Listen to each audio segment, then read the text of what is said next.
with great joy.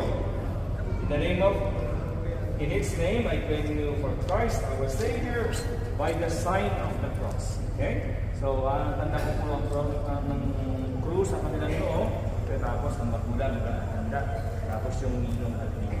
Okay po?